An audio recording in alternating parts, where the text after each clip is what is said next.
uang yang ditarik dari sistem. Jadi kita punya dosa yang cukup besar juga. Jadi Pak Rocky mungkin sedikit belajar ekonomi lagi Pak. Gue seneng bisa ngedek dia di sini. Assalamualaikum warahmatullahi wabarakatuh. Menkyu Purbaya Yudi Sadewa akhirnya buka suara di acara Sarasehan Grid Institute ya, di mana Menkyu Purbaya mengatakan pemerintah sama Bank Indonesia punya dosa besar, pemborosan bunga utang 56 triliun dari duit utang yang diendapkan. Jadi dosa besar lainnya yaitu mengeringkan sistem finansial sehingga ekonomi mengalami perlambatan di bulan Mei, Juni, Juli, Agustus 2025. Jadi menurut Menkyu baru Purbaya ya, selama pemerintah sebelumnya tentunya di pemerintah Jokowi, ternyata utang pemerintah itu diendapkan di Bank BI. Sehingga pemerintah pun harus membayar bunga setiap bulannya karena utang tersebut tidak produktif atau tidak disalurkan. Sehingga pemerintah pun harus membayar bunganya yang mencapai 56 triliun. Nah, kita tahu ya, Menkyu Purbaya ini sangat kontra sekali dengan IMF, tetapi malah sebaliknya Menkyu sebelumnya yaitu Sri Mulyani justru sangat pro dengan IMF. Jadi banyak netizen di sosial media yang memuji Menkyu baru Purbaya ini, berharap di tangan Purbaya ini ekonomi Indonesia makin ke depan makin akan lebih baik. Di akhir tahun mereka punya cash sebesar ini nganggur. Cash itu bukan cash gratis, itu dikeluarkan, didapatkan dari utang lah boleh kita bilang. Jadi kalau bunganya 7%, 8 kali 7, 8 kali 7 itu 56 triliun bunga yang kita bayar untuk uang yang nggak dipakai. Itu efisien apa enggak? Saya nggak tahu. Tapi dari situ aja ada pemborosan, ditambah dari tadi dengan uang yang ditarik dari sistem. Jadi kita punya dosa yang cukup besar juga. Cuman pengamat-pengamat nggak ada yang tahu. Pasti kalau Pak Rocky tahu udah dikis-kis sama dia nih. Untung dia nggak tahu. Dan kita lihat Menkyu Purbaya ini baru saja melakukan gebrakan yaitu mentransfer 200 triliun ya ke Bank Himbara Himpunan Bank Negara demi membuat ekonomi kembali tumbuh lagi. Jadi 200 T hari Jumat sudah masuk ke perbankan. Uangnya udah nongkrong di sana.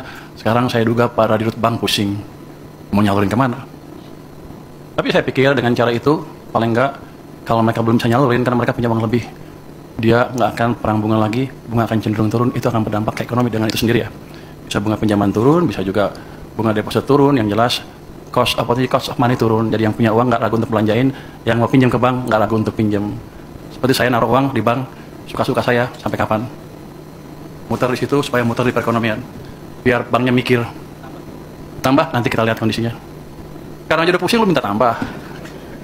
Lu ngomong ke bank deh, dia udah pusing, dikasih duit banyak nih, tahu nggak Anda? Pada waktu saya mau nyalurin 200 triliun, banknya bilang apa? Saya hanya sanggup menyerap 7 triliun. Saya bilang enak aja, kasih ke sana semua, biar mereka mikir. Jadi bukan saya lagi yang mikir, mereka yang mikir. Nah, tidak hanya itu saja ya, Menkyu Purbaya di acara Grid Institute ya, mengeledek Rocky Gerung. Kita tahu Rocky Gerung ya selalu mengkritik pemerintah dan juga selalu membuat prediksi-prediksi yang pada akhirnya pun terbukti. Nah, kali ini Menkyu Purbaya akhirnya ya berbicara di depan Rocky Gerung dan mengeledek Rocky Gerung. Coba kita lihat videonya. Saya mau ngeritik Pak Rocky Gerung sedikit. Dia suka ngeledekin Jokowi nggak ngapa-ngapain. Ini Pak.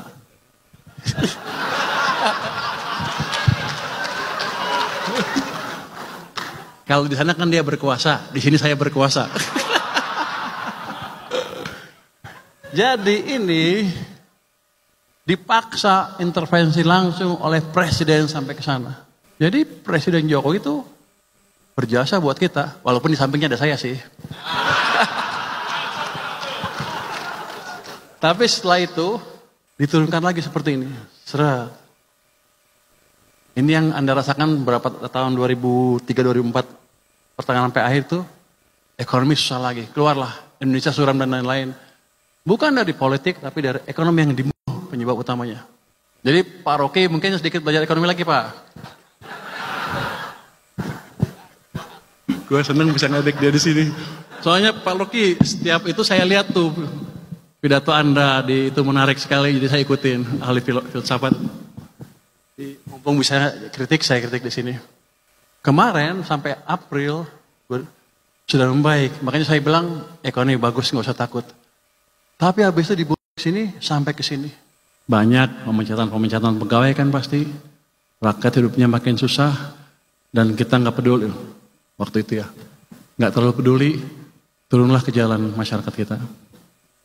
Itu expected untuk saya. Jadi kita sedang dibunuh. Kalau ekonomi seperti saya ngelihatnya dia tuh ini jebakan ekonomi. Tinggal tunggu jatuhnya. Kalau nggak cepat-cepat diperbaiki. Saya kemarin ada di forum itu waktu Great Institute bikin seminar, dan Pak Purbaya tentu dengan segala macam sebagai gestur memperlihatkan determinasi. Itu bagus betul, ada determinasi. Dengan demikian orang menganggap bahwa ada kepastian minimal dari segi kepercayaan pada teori yang dia pakai itu. Di depan forum kemarin jelas dia memakai teori Milton Friedman, yaitu pengaturan uang. Sebetulnya bagian moneternya aja yang diutak-atik gitu. Nah itu yang kemudian menimbulkan semacam pertanyaan akademis. Bagaimana mungkin problem sakitnya di fiskal itu dioperasi di Bank Indonesia, di moneter tuh. Dan kelihatannya Bank Indonesia juga mulai menganggap kenapa kami dituduh sebagai sekedar tukang tadah untuk menyembunyikan dana negara sehingga tidak masuk ke pasar. Itu juga menarik untuk jadi semacam isu publik. Tetapi kalau kita coba dekati secara agak struktural ya, pertanyaan pertama adalah ini Pak Purbaya ini kasir. Sebagai kasir dia mau mendorong mesin pertumbuhan itu dengan kapasitas. Bagaimana mungkin kasir mau mendorong pabrik, sementara kepala pabriknya adalah politisi-politisi yang berkedudukan sebagai menteri teknis, yang orang tahu ini politisi copet kan. Itu persepsinya kan. Sebagai kasir pertama kali tentu dia nggak mungkin. Karena pertumbuhan itu tidak datang dari kebijakan Menteri Keuangan. Menteri Keuangan memakai hasil pertumbuhan untuk diredistribusi supaya problem sosial itu teratasi. Kan logikanya begitu kan. Jadi mesti dituntut juga mampu nggak Pak Yudi ini, Sadewo ini, mempengaruhi pikiran-pikiran politis, bukan pikiran politik, ya, pikiran politis di departemen teknis, perindustrian, perdagangan, pertanian, macam-macam kan, yang dikuasai oleh partai politik. Itu soalnya. Jadi dia datang di dalam satu ekosistem di mana infrastruktur yang harusnya menghasilkan 8% itu justru dikuasai oleh politisi copet ini. Itu Pak Purbaya ini salah satu menteri ya yang bisa kita jadiin contoh kalau misalnya kita kuliah di luar negeri, tapi kita tidak berkarya di luar negeri, tapi kita dihargai oleh negara sendiri.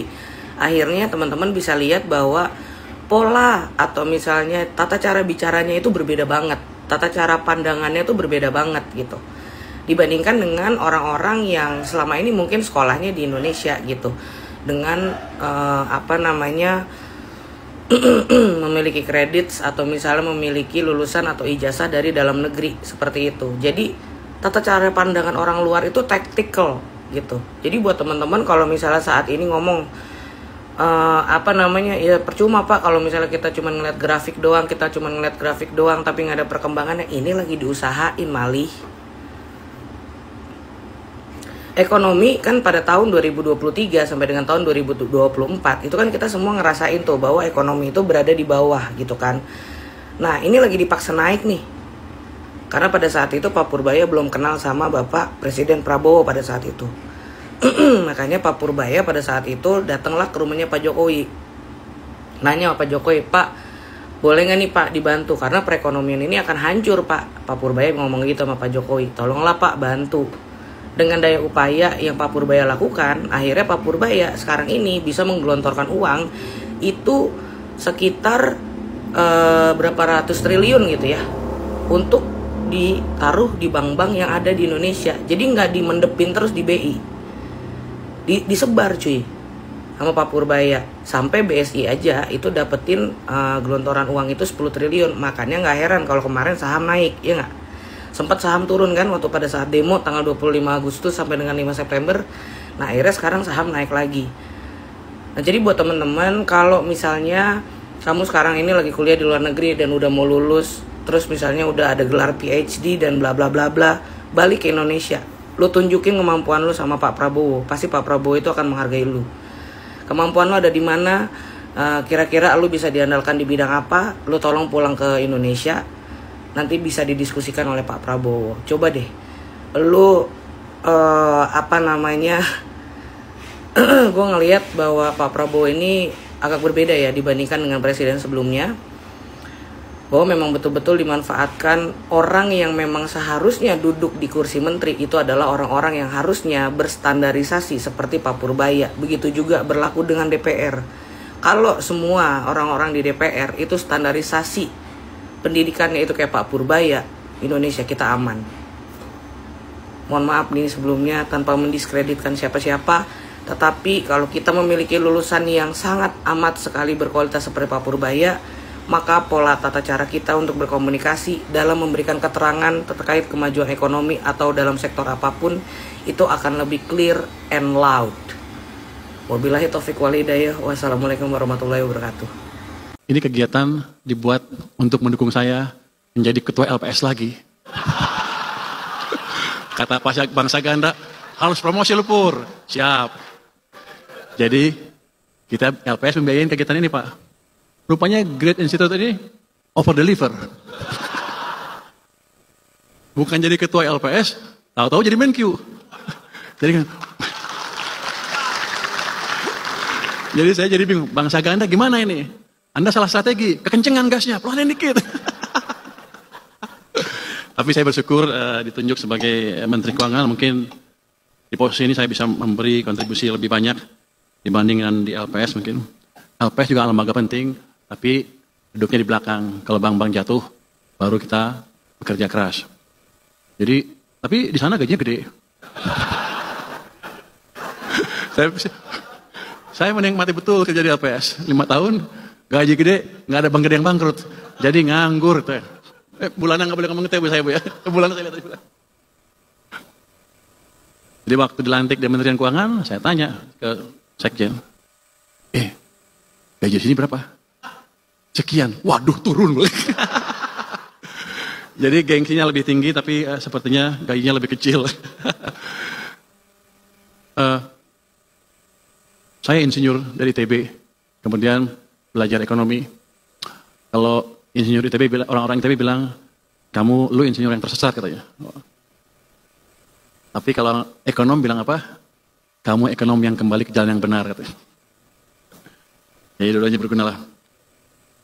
Ini udah waktunya 1 jam.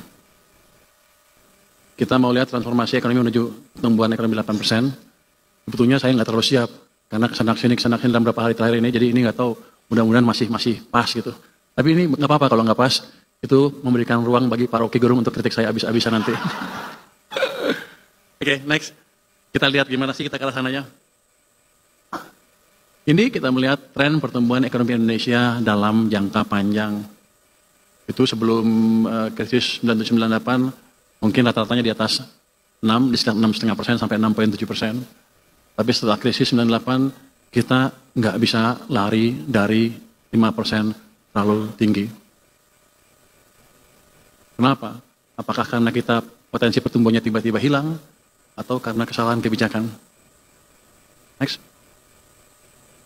Padahal kita tahu untuk menjadi negara maju di mana suatu negara keluar dari apa yang disebut middle income trap, suatu negara perlu tumbuh double digit selama lebih dari 10 tahun hampir rata-rata. Jadi kalau kita menerima nasib dengan tumbuh 5% aja udah bagus, ya kita dikutuk akan tetap berada di middle income trap seperti ini, seperti sekarang. Ya kalau lagi senang maju ini, kalau agak susah dikit, misalnya lagi down ekonominya, pakai susah lagi. Jadi kita nggak akan pernah bisa makmur kalau begitu caranya. Jadi ketika Pak Prabowo bilang kita akan menciptakan pertumbuhan ekonomi 8%, kok saya senang juga, bagus nih, kita kejar. Nggak gampang, tapi mungkin. Next. Ini kita lihat saya sebutkan tadi, negara-negara yang mengalami pertumbuhan, yang menjadi negara maju, Itu Jepang. Kalau Jepang kan kita tahu sekarang tumbuhnya rendah sekali, 0,1, 0,1. Tapi kita lihat di tahun 60-an, tumbuhnya itu double digit. Dalam waktu yang cukup panjang. Selamat datang Pak Misbakun. Pak Misbakun, bos saya, sebentar lagi saya menghadap dia di sore hari ini. Jadi saya harus sambut beliau. Yang di sebelah kanan, Korea Selatan, sama juga. Double digit selama puluhan tahun. Contoh yang lain, Cina, sama juga. Double digit selama 10 tahun lebih. Makanya Cina sekarang sudah mau menyaingi atau menyusul Amerika Serikat. Next. Jadi kalau kita mau menjadi negara maju, kita harus berani menuju menciptakan pertumbuhan ekonomi yang lebih tinggi. Dan senjata kita cukup besar. Kan orang sering bilang, oh globalnya rusak, globalnya rusak. Nggak apa-apa kalau kata saya. Domestic demand kita itu adalah konsumen ditambah dengan investasi, itu hampir 90% dari kekuatan ekonomi kita. Kalau kita manage itu dengan baik, ya kita bisa tumbuh dengan baik juga. Cuman sayangnya, orang-orang kita sering lupa. Domestic demand-nya diganggu oleh kebijakan kita sendiri, sehingga ekonominya nggak bisa lari. Next.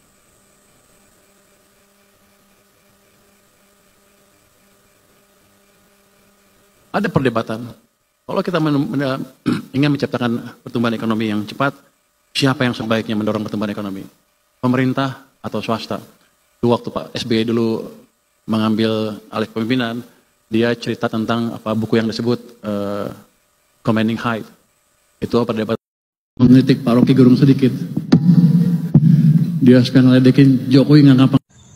Pak Menteri, kerja aja, fokus kerja, nggak usah sibuk klarifikasi, nggak usah sok membela-bela ya. Kerja aja, kau kerja, fokus kerja, perbaiki ekonomi Indonesia ini, nggak usah menjilat-jilat, nggak usah kau menjilat-jilat ya. Jokowi udah pensiun. Kalau kau masih membela-bela dia, berarti masih ada kontribusi Jokowi atas jabatan yang kau dapat sekarang. Fokus aja kau kerja, perbaiki ekonomi negara ini, perbaiki kesejahteraan rakyat, berantas semua korupsi-korupsi di bawah kementerianmu yang berhubungan dengan kementerianmu, pangkas semua anggaran-anggaran yang tidak masuk akal di setiap kementerian. Itu tugasmu. Lihat mana yang perlu dipajaki, mana yang tidak perlu dipajaki. Itu aja tugasmu, nggak usah menjilat-jilat ke yang lain. Ya, buat bangga Indonesia punya menteri keuangan seperti dirimu. Oke, Pak Menteri, nggak usah kemana-mana, fokus, biar nggak makin banyak lawanmu. Ajari anakmu juga, nggak usah nyinyir-nyinyir, uang jajannya itu dari pajak rakyat, ya. Kiu. Menteri kita yang satu ini memang luar biasa. Bapak Kemenku Purbaya mau berantas mafia cukai. Ya apa sih cukai itu? Katanya ada yang main-main, di mana main-mainnya kalau misalnya saya beresin, saya bisa hilangkan cukai-cukai palsu, berapa pendapatan saya? Berapa memang? Kalau saya bisa berantas. Dan koboi bener nih Bapak Menteri, yakin luar biasa. Kerjanya tidak diragukan lagi. Apa aja kalau misalkan masalahnya untuk negeri ini, Bapak Purbaya garis depan pokoknya. Saran buat Bapak Presiden, kasih ajudan buat Bapak Menko Purbaya. Karena di negara kita tahu sendiri, jangan terlalu bersinar. Kalau terlalu bersinar nanti banyak yang tidak suka. Oke, sehat terus, hati-hati buat Bapak Purbaya. Assalamualaikum. Besok menteri yang lain kerja butuh 100 hari. Purbaya Effect butuh 4 hari doang nih sob. Ya. IHSG menguat, rupiah menguat ya. Yang Bapak rasakan adalah yang kemarin demo itu karena tekanan berkepanjangan di ekonomi, karena kesalahan kebijakan fiskal dan moneter sendiri yang sebetulnya kita kuasain. Dan mendalam, ini patut kita dukung nih sob ya. Kita nantikan perubahan baik ya. Optimistis ekonomi, keuangan negara di tangan Pak Purbaya.